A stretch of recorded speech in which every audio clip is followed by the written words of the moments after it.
Yun mga kaibon, welcome back ulit sa ating channel. So ang video natin ngayong araw is may kinuha na naman tayong isang pair ng GCC. So ito na nga yung mga last pair na kukunin natin mga kaibon dahil nga puno na yung ating mga cage dito. So dito natin sila ipipesto sa baba mga kaibon dahil nga may isang pair na tayo dito. So lalagyan nga natin to ng divider para dalawang pair ang mailalagay natin mga kaibon. Katulad ng ginawa natin dito sa taas. So meron na tayong isang pair dito mga kaibon kaya isang pair na lang ang kulang dito sa kabila. And then medyo bata pa naman yung mga kakatail natin mga kaibon kaya isasama muna natin sila dito para magamit natin itong kabilang cage mga kaibon. And then ngayong araw is magbababa din tayo ng mga painakay nating kalapate. Bali 4 yata or 5 yung mga ibababa natin ngayong araw. Pero unahin muna natin yung cage natin dito mga kaibon dahil nga bubutasan ulit natin katulad ng ginawa natin dito sa taas. Kaso lang isang nest box pa lang yung nakukuha natin mga kaibon dahil nga naubusan ng stock. Pero ilalagay na natin tong isa mga kaibon para dito. And then pagka nakakuha ulit tayo ng nest box, tsaka natin ilalagay yung sa kabila mga kaibon. So ganun din ang gagawin natin mga kaibon. Isasabit na lang natin, lalagyan na lang natin ng pako dito para mabilis. And then bubutasan na lang natin dito yung ating mga cage. So umpisahan na natin mga kaibon dahil nga mag-harvest pa tayo ng mga painakay nating kalapate. Yun mga kaibon, naisabit na natin yung isang nest box natin.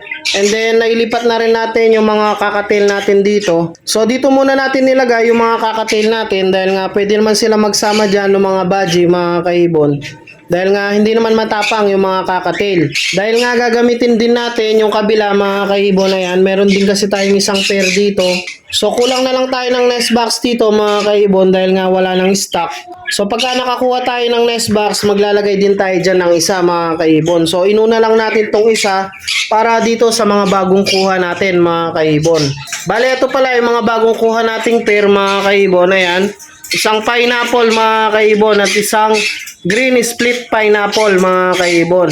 Bali mating status na yung mga ibon na to mga kaibon kaya ready na rin sila for breeding. So may video nga sila na nagme-make sila mga kaibon, isined sa atin nung pinagkuhanan natin. Kaya inuna natin silang lagyan ng nest box mga kaibon. So ilipat na natin sila dito sa kanilang bagong cage. Ayan mga kaibon, nailipat na natin yung bagong pair natin na pineapple mga kaibon at green split pine mga kaibon. So medyo ginagabi na tayo mga kaibon dahil nga hapon na, pababa na yung araw. So hindi na natin masyadong patatagalin yung video natin mga kaibon. So all goods na sila dyan mga kaibon, may nest box na sila. So sana mag-breed sila agad mga kaibon. So mag-harvest na tayo ng mga painakay nating kalapate dahil nga ginagabi na tayo mga kaibon. So hapon na kasi mga kaibon, ayan no? Wala na yung araw, ayun na, palubog na yung araw. Bali unahin na nating harvestin yung baba natin mga kaibon, yung mga puti natin dito. So medyo malalaki na to mga kaibon, kaya pwede nang alisin.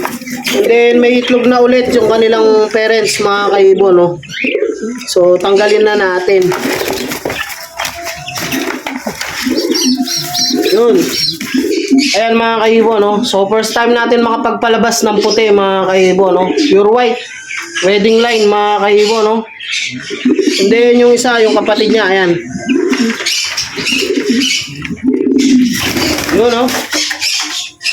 So ang ganda tignan mga kaibon dahil nga mga puti. So next mga kaibon, ibaba na rin natin to yung mga blue bar natin, yung mga pearl eye. So bilisan na lang natin yung video natin dahil nga medyo madilim na. Ayan no. So pwede nang harvestin yan mga kaibon, kumakain na. So isasabay na natin dun sa mga puti para pagka nag-viewing tayo, sabay-sabay sila mga kaibon.